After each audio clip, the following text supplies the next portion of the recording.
ॐ नीलाञ्जनचयं प्रखं रविसूतं महाग्रहं ছায়াগর্ভসম্ভূতম বন্দে ভক্তা শ্রীম শনিশ্চরম। জয় শনিদেব, জয় শনিদেব মহারাজের জয়।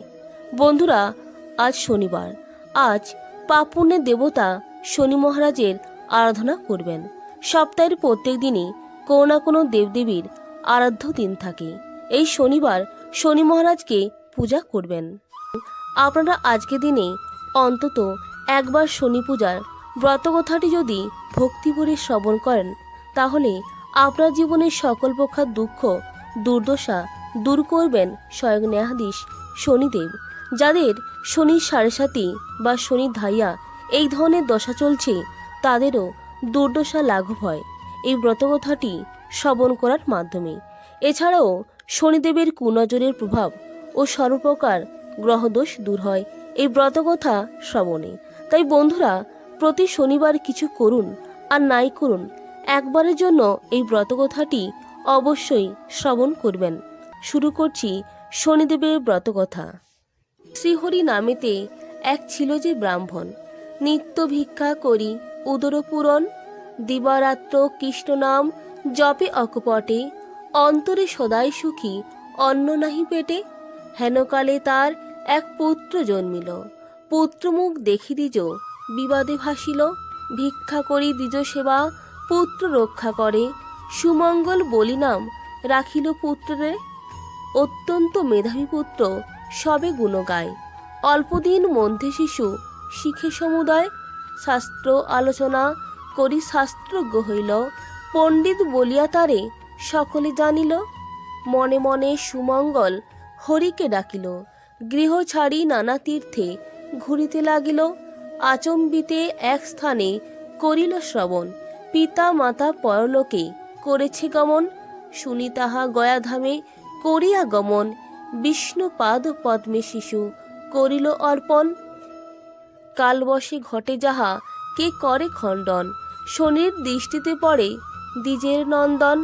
ভ্রমিতে ভ্রমিতে দ্বিজ যায় বহুদূরে, শেষে উপস্থিত হয় বিদর্ভনগরে। রাজার সবাই দ্বিজ উপস্থিত হইল, ব্রাহ্মণ দেখিয়া রাজা অভ্যর্থনা লই। রাজার নিকটে দ্বিজ দেয় পরিচয়, সুমঙ্গল নামোর ওহে মহাশয়। অতি দুঃখী হই আমি নাহি পিতামাতা, নানা দেশ ভ্রমি আমি থাকি যথাতথা। শ্রীবৎস রাজন বলে চিন্তা দূর করো, আমার আশ্রয় থাকি মোরে কৃপা করো। শাস্ত্রজ্ঞ পণ্ডিত তুমি বুঝি অনুমানে, শাস্ত্রপাঠে তুষ্ট করো সভাসদগণে। দুই পুত্র আছে মোর শুনো হই ব্রাহ্মণ, পড়াইব তব কাছে করিয়াছি মন। রাজার বাক্যেতে দ্বিজ সন্তুষ্ট হইল, রাজার আশ্রয় বাস করিতে লাগিল। দুই রাজপুত্রে দ্বিজ অতি যত্ন করে, নিত্যই পড়াই দ্বিজ রাজার কুমারে। এই রূপে কিছুদিন বিস্মত হইল, পড়ুয়া বেশিতে শনি উপস্থিত হইল। শনিরে জিজ্ঞাসি দ্বিজ শুনো বাছাদন, কিবা হেতু হেতা তব হয় আগমন।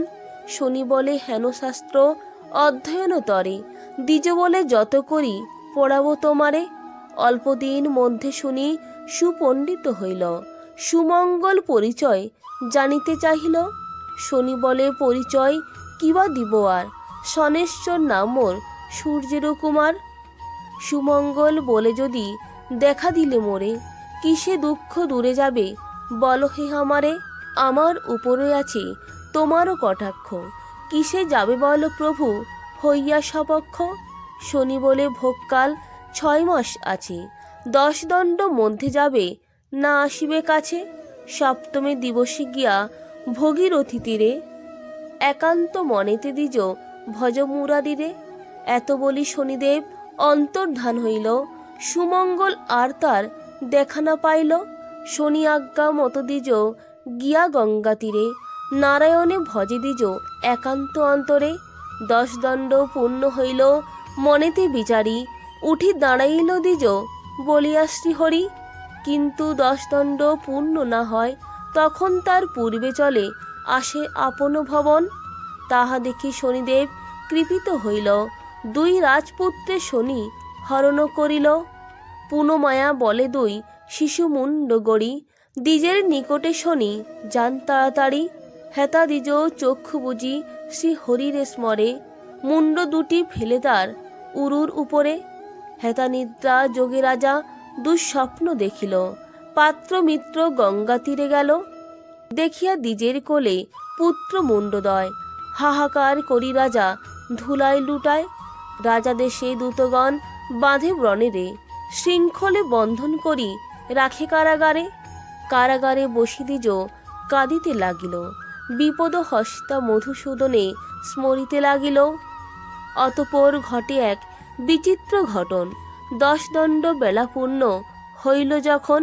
শোকেতে কাতর রাজা ছিলেন যেখানে, হেনকালে 2 পুত্র আসিল সেখানে। রাজা বলে কোথা ছিলে হৃদয়ের ধন, শয্যা পড়ে ছিনু পিতা করিয়া শয়ন। পুত্রদের বাক্যে রাজা আশ্চর্য হইল, আদ্য অন্ত কিছু তার বুঝিতে নারিল। ব্রাহ্মণের কথা এবে পড়ে গেল মনে, না বুঝিয়া কত কষ্ট দিনু সে ব্রাহ্মণে। রাজা দেশে দূত গিয়া আনিল বিপ্ররে, জীর্ণ শীর্ণ কলেবর কাঁদিন কাতরে। বিনয়ী বচনে রাজা করে তার স্তুতি, সব অপরাধ ক্ষমা করো মহামতি। কৃপা করি কর্মর সন্দেহ ভঞ্জন, তব করে কার মুন্ড করেছি দর্শন। দ্বিজ বলে মহারাজ কিছুই না জানি, শনি কোপে কষ্ট পাই একমাত্র মানি। রাজা বলে যদি পাই শনি দর্শন, ষোড়শ প্রচারে তার করিব পূজন। নিপবাক্য শুনি দ্বিজ করিল গমন, শনির নিকটে সব করে নিবেন। শুনিয়া সকল কথা শনিদেব এলো, শনিদেবে দেখি রাজা প্রণাম করিল। রাজা বলে যদি প্রভু এলে কৃপা করে, পূজার বিধান তবে বল প্রভু মোরে। শনি বলে পূজাবিধি শুন হে রাজন, যে রূপে করিবে মোর পূজা আয়োজন। শুদ্ধভাবে শুদ্ধ মনে আমারও বাড়িতে, করিবে আমার পূজা একান্ত মনেতে। নীল বস্ত্র কৃষ্ণ তিল আর তৈল দিবে, মাসকলাই আর মোষ সংগ্রহ করিবে। কৃষ্ণবর্ণ ঘট এক করিয়া স্থাপন, পঞ্চজাতি ফল ফলে করিবে অর্চন। এই মোর পূজাবিধি কহিলাম সার, ভক্তি প্রধান যেন কি কহিব আর। পূজা শেষে ভক্তি ভরে করিবে প্রণাম, নবগ্রহ স্তোত পাঠে লইবেক নাম। আমার প্রসাদ খাবে করিয়া যতন, সর্বপাপ দূরে যাবে আমারও বচন। অভক্তি করিয়া যেবা প্রসাদও খাইবে, অল্পদিনে সমনের ভবনে সে যাবে। আমার পূজায় যেবা করে অনাদর, চিরকাল দুঃখ পেয়ে হইবে কাতর। এত বলি শনিদেব হন অদর্শন, ভক্তি ভরে করে রাজা শনির পূজন। প্রতি শনিবারে পূজা করে নৃপবর, বিপ্রগণে দান দিয়া তুষিল বিস্তর। নিপপাশে সুমঙ্গল বিদায় লইয়া, শনিদেবে পূজা করে গঙ্গা তীরে গিয়া। এই রূপে পূজা প্রচারিল শনিদেবে, যাহার যেমন সাধ্য সেভাবে পূজিবে। শনির মাহাত্ম্য যত কে বর্ণিতে পারে, কিঞ্চিত রহিল হইল শনিদেবের বরে। সর্বদা শনির পদ থাকে যার মনে, উদ্ধারে বিপদ হতে পড়িলে সমনে। শনির পাঁচালি যেবা রাখিবে ভবনে, কখনো না পড়ে সে বিপদ বন্ধনে। শনি প্রণমিয়া যেবা নিজ কার্যে যায়, সমাদর করে তারে রাজারও সভায়। স্কন্দ পুরাণের কথা অনর্থ না হয়, যথাবিধি ব্যাসবাক্য কভু মিথ্যা নয়। শুদ্ধা শুদ্ধ জ্ঞানহীন বলে নিবারণ, ভূমিতে লুটিয়া বন্দি শনির চরণ। এত দূরে এই গ্রন্থ সমাপন করি, শনেশ্বর প্রীতে সবে বল হরি হরি। অথ শনিদেবের ব্রতকথা সমাপ্ত।